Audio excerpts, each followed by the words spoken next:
इनकी रोजाना पाठ से आपको ज्ञान यज्ञ का लाभ होगा। ये ज्ञान यज्ञ 5 यज्ञ होती है। एक यज्ञ है धर्म की, जैसे यहाँ ये सदा व्रत चल रहा है परमेश्वर का, ये भंडारा चल रहा है, इसमें किसी के 10 रुपए, किसी के 100 रुपए, किसी के 1000, किसी के 20,000, किसी के 50,000, और इसमें ये अखंड भंडारा चल रहा है, ये धर्म यज्ञ। और साथ में ये आवन यज्ञ, क्योंकि ये जोत जला भगवान की, देसी घी की, मोटी बात की। 3 दिन में लगभग इसमें 100 किलो, 4 दिन में लगभग इसमें 2 किलो घी प्रयोग हो जाएगा। और फिर यहाँ प्रणाम यज्ञ, जैसे दंडवत प्रणाम करें अपने परमेश्वर के लिए, अपने अहंकार रूपी राक्षस को तोड़ने के लिए। और एक यज्ञ धर्म की, जैसे भंडारा चल रहा है, प्रसाद वितरित होता है, धर्म यज्ञ। और दूसरी यज्ञ ध्यान, हमारा जब सत्संग में आते हैं परमात्मा में चित्त हटता है नहीं, रह कर याद आता है परमात्मा, हे ईश्वर कहाँ फंस गया क्या इस काल के जाल में। और फिर हमारा ध्यान, मेडिटेशन, सहज ध्यान, संतों का मार्ग सहज ध्यान है, हठ योग नहीं। ये कान दाब के, आंख बोझ के, ये तो हठ योग है। कबीर साहब कहते हैं ये नहीं हमारा ध्यान, हमारी सहज ध्यान है, सहज समाधि है। कैसे कि संतो मुझे सो सतगुरु मन, सो सतगुरु संत कहावे, इन नैना, कहते हैं इन नैनन दर्श करावे, यानी उस परमात्मा के नैनन अलख लखावे, जो कहते हो आँख खुली हो और परमात्मा के दर्शन हो जा, मुझे ऐसा संत आवे। कहते हैं द्वार ना मुंदे, ये आँख कान बंद ना करे, नाक नहीं बंद करे, आँख नहीं बंद करे, और ना अनद उड़ जावे, इस अनद में नहीं उड़ जावे, ध्यान लगा के तो देखी सुनी कुछ, हाँ ये आवाज है, ये परमात्मा की प्राप्ति। और देखा प्रकाश आँख दाब के, इसने कभी दाब लो इसमें प्रकाश, क्योंकि परमात्मा के रिफ्लेक्टेड प्रकाश से ये दिन का तो प्रकाश ही देवता है, इनमें तो प्रकाश है, तो ठीक है नांदे हो जाएंगे, ना होगा तो उसमें।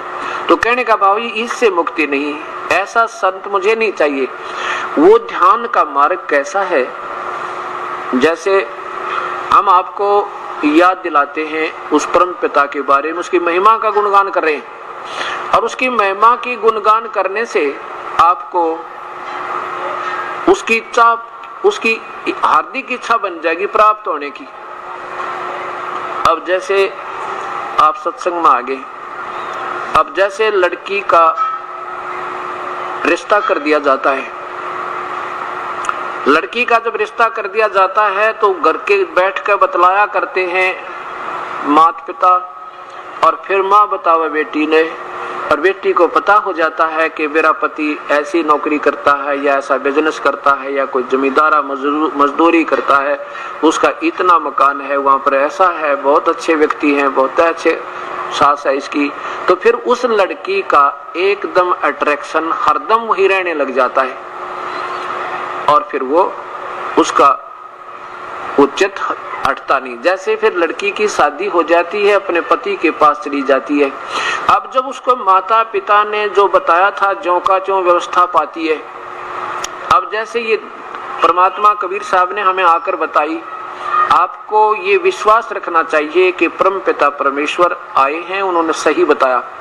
अब आत्मा का की सगाई कर दी परमात्मा ते पूर्ण ब्रह्म ते, और दास बिचौला बना के। अब आपको ये याद दिलाए जाते हैं कि अपने पति के घर पे क्या क्या सुख होगा, और फिर उमंग भरेगी उस दुल्हन की तरह हमारे अंदर, और कति आनाकानी नहीं होगी, चलेंगे जब यहाँ तक इतना चासा चढ़ेगा जैसे परमात्मा, वहां तो जाए पार पड़ेगी।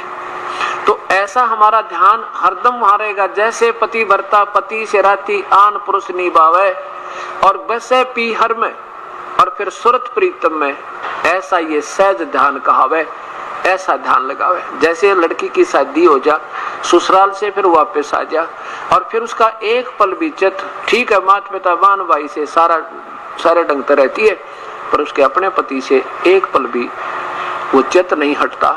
ऐसे जब हमें ये ज्ञान और वास्तविक सुख का अनुभव हो जाएगा, फिर इस संसार में हमारा ये सहज मेडिटेशन, हमारी सुरती उसी के चरणों में, और उसी के सुख को, वहाँ क्या क्या सुख है, यहाँ कितना कष्ट है, वो हरदम हृदय से हटे नहीं। इसलिए हमारा चित्त हम हमेशा उस परमेश्वर के चरणों में लगा रहेगा। और दूसरा सहज ध्यान का आपको बताते हैं, जैसे आपके ऊपर कोई मानसिक परेशानी आ जाए, कोई संकट आ पड़े, और उसका निवारण हो नहीं, आप चाहे कितनी दूर चले जाओ, रिश्तेदारी में आपने अच्छी बढ़िया हलवा और खीर खिलावे, लेकिन आपके हृदय से वो संकट वाला स्थान, वो वहां से चित्त आपका हट नहीं सकता। खाना भी खा रहे हो, उनसे बात भी कर रहे हो, बात खत्म होते ही आपका चित्त उसी संकट स्थान पर, यानी टेंशन जिसे कहते हैं।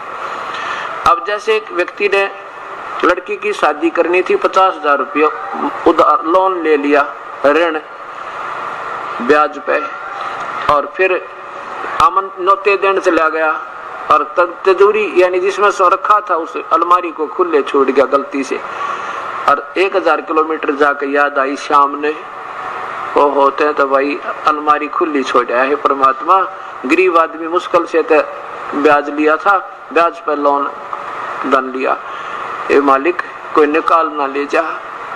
अब वह बात भी करे उनसे, न्योता भी देवे है, रोटी भी खा रहा है, उसके लिए खूब उसको खातिरदारी भी हो रही है, पर उसका एक पल भी मन उस तिजोरी तक नहीं हटता। ऐसे ये सहज समाधि होती है। सुमरन की सुध यों करो जैसे दाम कंगाले, कह कबीर विसरे नहीं फिर पल पल लेवे संभाल। सुमरन की सुध यों करो जो सुर भी सुत माही, कह कबीर चारा चरत वो बिसरत कबहू नाही।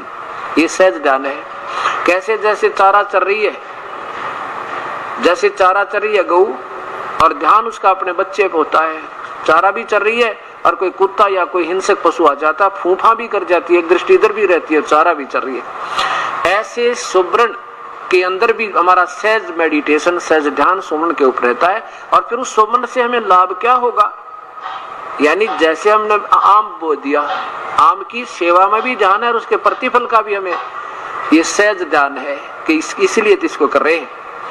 ऐसे जैसे हाड़ी बीज धुन और पंथी से बतरावे, उसमें खंड पड़े नहीं, ऐसे ये ऐसे ध्यान लगावे। जैसे क्योंकि गरीबदास जी एक जमींदार थे, आम व्यक्ति को हर ढंग से समझाने की चेष्टा करते हैं कि जैसे हाली बीज बो रहा है, बीज धुन, धुन माने उसमें लो लग रही है उसकी, बीज बीजने में, रास्ते में कोई रास्ते से के साथ साथ बीज बीज रहा है और कोई अतिथि आ जाता है, यात्री, और वो पूछता उससे कि मैंने उस गांव में जाना है, मेरा रास्ता ठीक है या नहीं है। उसको रास्ता भी बता रहा है, उसको संकेत भी दे रहा है तू ठीक जा रहा है। आगे जाके कुआं आएगा, उसे बाईं तरफ मुड़ जाना। आगे फिर उसके सामने आप देखोगे नीम का वृक्ष होगा, उसके लेफ्ट को यानी दाएं तरफ मुड़ जाना। सामने देखोगे एक और तालाब दिखाई देगा और साथ में बीज भी बीज रहा है।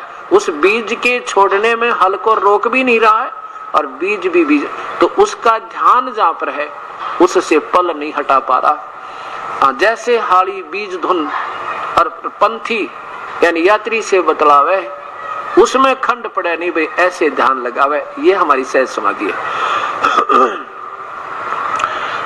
अब कहने का भाव ये है कि धर्मदास जी को परमात्मा बता रहे हैं कि 5